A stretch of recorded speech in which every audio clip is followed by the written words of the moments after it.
तुम इस समय ना केवल इस युद्ध भूमि की मध्य रेखा पर खड़े हो, बल्कि तुम्हारी बुद्धि भी जीवन और मृत्यु की मध्य रेखा पर अटकी हुई है।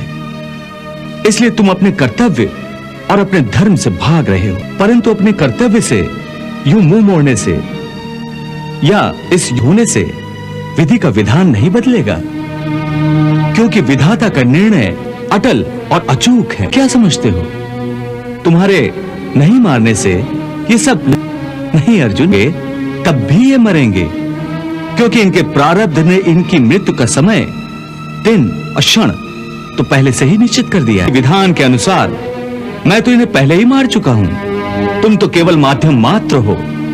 तुम्हारे माध्यम से मैं इन सब चाहता हूं। तुम इसे अपना कर्तव्य समझो या प्रारब्ध। धर्म के रास्ते से हटाने वाली भावनाओं का त्याग करो। भावनाओं के समुद्र में डोलने के बदले तैरना सीखो। तुम तो एक कीर्तिमान पुरुष हो। अपनी निर्बलता का यूं प्रदर्शन करके तुम अपनी कीर्ति को नष्ट मत करो। एक वीर पुरुष के लिए उसकी कीर्ति का नष्ट होना उसकी मृत्यु के समान है। इसलिए और अपनी कीर्ति, अपने कर्तव्य और अपने धर्म की रक्षा करो। अकीर्तिम चापि भूतानि कथयिष्यन्ति ते व्यम संभावितस्य चा कीर्तिर मरणाद अतिरिच्यते। इस धर्म युद्ध में यदि तुम मारे भी गए तो तुम्हें वीर गति प्राप्त होगी।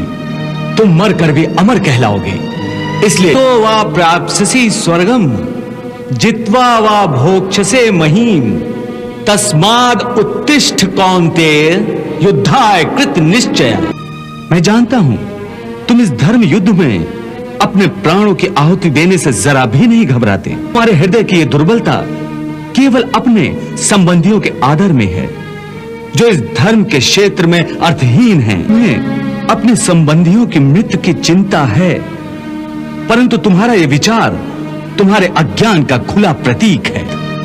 मैं तुम्हें इसी अज्ञान के अंधकार से निकालना चाहता हूं। इस अंधेरे में अंधों की भांति हाथ पैर मारने के बदले अपनी दूर दृष्टि को एक दिशा दो। देखो इस सृष्टि की ओर। इस सृष्टि में जो जन्म लेता है वो निश्चित रूप से मृत्यु के अधीन हो जाता है। कि इस मृत्युलोक का हर प्राणी, चाहे वो मनुष्य हो, पशु हो, पक्षी हो या फिर पेड़ पौधा हो, हर सांस लेने वाला प्राणी अपने जन्म के साथ अपनी मृत्यु को भी लेकर आता है।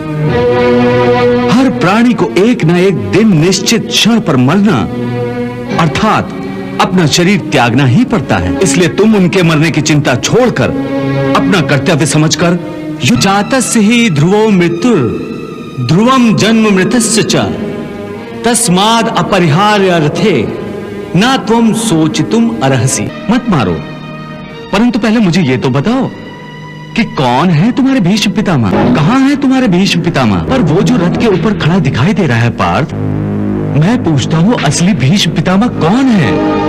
कहां है? देख लिया अर्जुन, मेरे सुदर्शन से केवल उस शरीर का नाश हुआ है। उसकी आत्मा का दिया इस परम सत्य को अच्छी तरह समझ लो कि विश्व में केवल शरीर नाशवान है, किंतु आत्मा अविनाशी है। शरीर के मरने पर आत्मा नहीं मरती। आत्मा न कभी जन्म लेती है और न कभी मरती है। वो अजन्मा, नित्य, सनातन और पुरातन है, जो शरीर को मारने पर भी नहीं मारी जाती। न हन्यते हन्यमाने शरीरे। कि आत्मा और शरीर दो अलग अलग चीजें हैं। जैसे तुम और तुम्हारा कवच दो अलग चीजें हैं। दो टुकड़े हो जाएं तो उसका यह अर्थ नहीं होता कि अर्जुन के दो टुकड़े हो गए। प्रकार मनुष्य का शरीर और उसकी आत्मा दो अलग अलग वस्तुएं।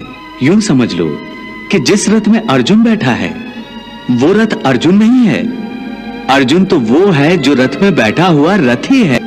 कि जो सचमुच ज्ञानी होते हैं वो ना उनका शोक करते हैं जो मर गए हैं और न उनका शोक करते हैं जो अभी नहीं मरे हैं।